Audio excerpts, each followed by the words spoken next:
and prohibitions. The phrase all writs also encompasses common law certiorari, injunctions, subpoenas. Don't worry about all that. What that really means is there's many ways of characterizing this direct appeal to the Supreme Court and relaying the facts and relaying what's taken place under the law to the court.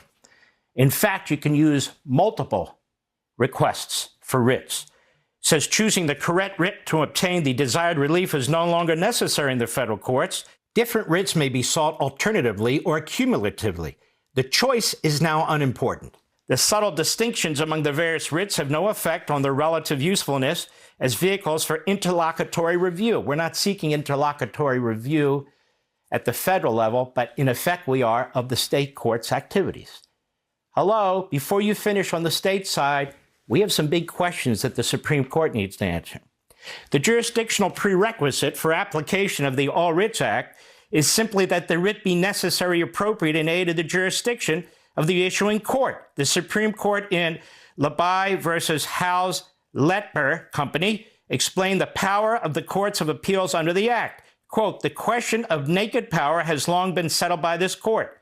Since the Court of Appeals could, at some stage of the proceedings, entertain appeals in these cases, it is power in proper circumstances to issue writs of mandamus reaching them. This is an expression of prospective or concurrent appellate jurisdiction. The power of the courts of appeals to issue writs is not limited to cases where an appeal has already been filed.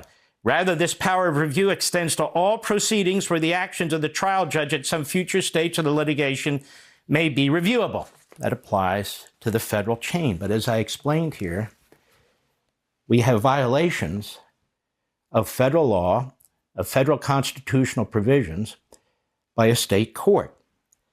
Now, does the Supreme Court, does the federal government ever get involved in state court decisions or state law decisions or state regulatory decisions? You better believe it. There are things called express federal preemption, which is what we have here.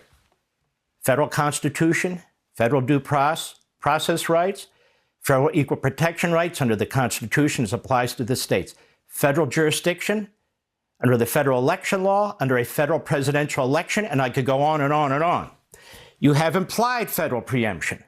You have states that are obstructing federal preemption. You have all this litigation of precedential activity that's taken place before that gives the Supreme Court jurisdiction. A state cannot regulate Congress, which is what it's doing in that court when it takes over authority for determining what a federal election violation is.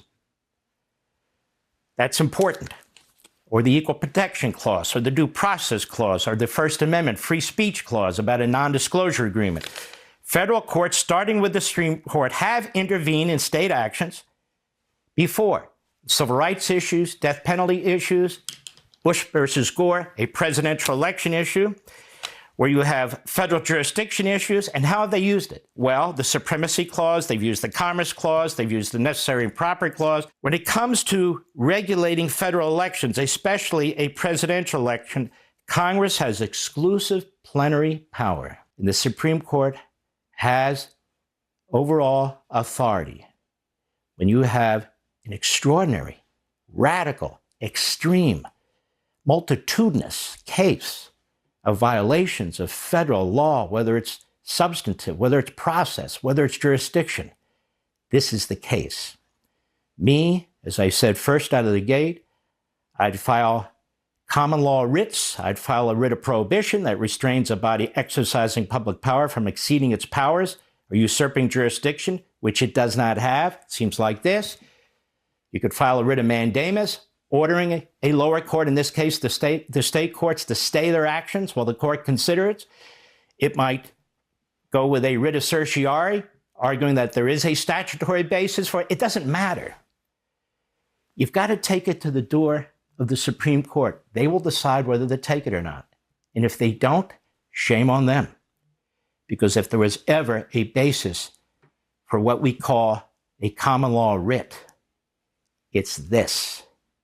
And if they don't take it in the Trump case, they're going to have to take it in the future, because these dark blue states are not going to stop unless they're stopped. When I come back,